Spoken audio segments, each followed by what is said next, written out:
Hai, assalamualaikum warahmatullahi wabarakatuh. Welcome back to my YouTube channel, Mbak Nina pastinya. Jangan lupa like, komen, serta subscribe karena subscribe-mu penyemangatku.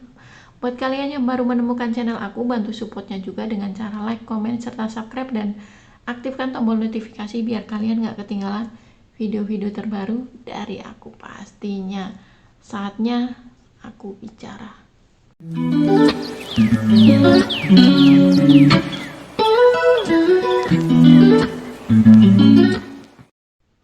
Oke, jadi aku mau bicara sedikit tentang job yang di Cina. Mungkin ada ya beberapa yang komen di video aku sebelumnya yang tentang gaji, tentang job yang di Cina. Ada juga yang DM, beberapa yang DM di Instagram menanyakan tentang job yang di Cina. Job di Cina itu ada dan nggak pernah nggak ada kayak gitu. Cuman buat cowok gitu yang kerja pabrik kayak gitu mungkin agak susah ya, karena gaji job pabrik di Cina itu justru malah lebih rendah kayak gitu, dan mereka tuh sistemnya borongan kayak gitu. Jadi untuk cowok itu memang terlalu sedikit, mungkin ada 1-2 kayak gitu, cuman agak susah. Beda kalau buat PRT kan tuh. Kalau buat PRT itu biasanya dari agen Cina itu sendiri setiap hari itu pasti share. Jadi dia share job, entah itu di grup, entah itu personal kayak gitu. Dan untuk share job kayak gitu kami ada aplikasi namanya WeChat. Di WeChat itu kayak kalau di Indonesia mungkin pasaran kayak WhatsApp kayak gitu ya. Cuman kalau di Cina itu, masyarakat Cina itu kebanyakan makainya WeChat. Dan di situ ada share job itu banyak banget. Kalian tinggal pilih, tinggal mau di daerah mana, jobnya apa saja. Dan kalau dibilang masalah gaji di Cina berapa sih? Jadi kalau patokan gaji di Cina itu nggak bisa kita patokin sekian sampai sekian gitu, enggak gitu. Cuman beda majikan itu kadang beda gaji, beda job pekerjaan itu beda gaji. Jadi semua itu tergantung kembali lagi ke nasib kita kayak gitu. Kalau masalah gaji di Cina itu paling rendah itu 10 juta, itu 5.000 yuan, dan itu sudah jarang sekali.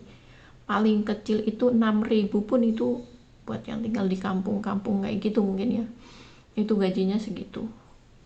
Kalau semisal kenapa kok gaji di ada yang lebih rendah itu ya, sekitar 6.000, 6.500, 12 sampai 14 juta kayak gitu ya, sampai 7.000, itu kenapa masih ada? Karena mereka tuh tinggal di daerah. Kalau di daerah kan kayak di tempat kita kan UMR-nya beda gitu, sama UMD itu kan beda. Di ibu kota sama di daerah itu pasti beda, dan kehidupan sosialnya juga pasti beda kayak gitu kan ya. Pasti lebih murah kalau di kampung kayak gitu. Jadi mereka gajinya emang standarnya seperti itu. Antara 12 sampai 14 juta itu udah tinggi di sini. Kalau di kota kayak Shanghai, Beijing itu berapa gajinya? Itu tergantung. Ada yang 8.000 yuan, ada 9.000 yuan, ada juga yang 10 yuan gitu. Dan kalian kalikan sendiri sekarang kurs 22 90 segituan ya. Kalau buat job yang kalian udah di Cina kayak gitu mungkin gampang ya. Kalian mau pindah majikan atau cari job semau kalian. Terus kadang kan kalau di sini ada nego terlebih dahulu sebelum kita kerja itu, kadang suka nanya kan.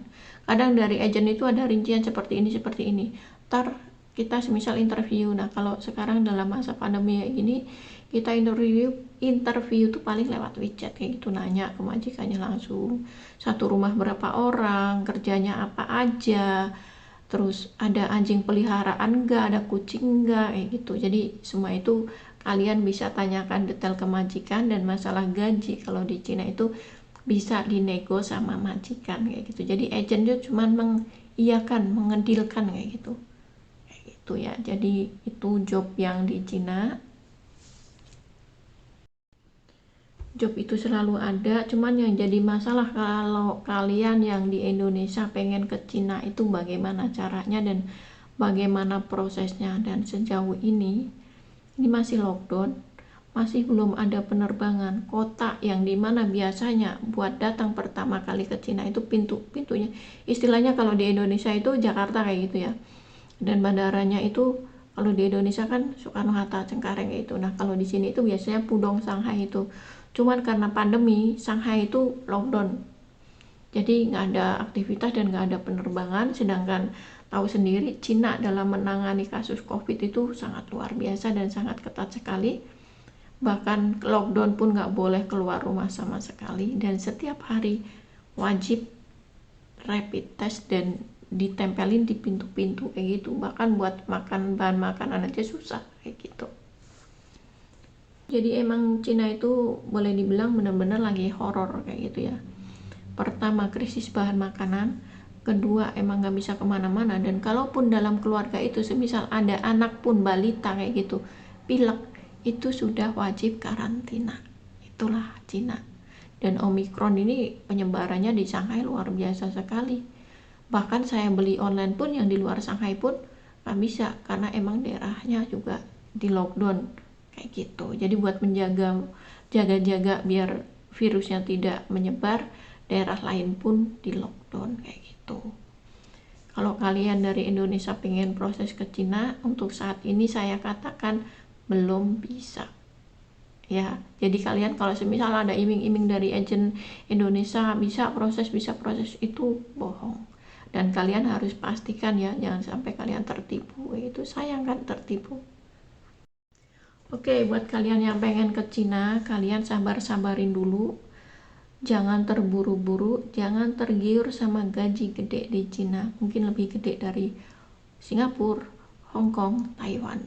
Saya akui Cina itu lebih besar, cuman kalian juga harus pertimbangkan. Kalian jangan bodoh, kalian harus pikir secara matang bahwa keadaan di Cina sedang tidak memungkinkan. Jadi kalau ada agent ataupun orang yang ngajakin kalian kerja di Cina dengan cara apapun itu, mohon dipertimbangkan dan ditanyakan dengan jelas biar kalian tidak tertipu kayak gitu.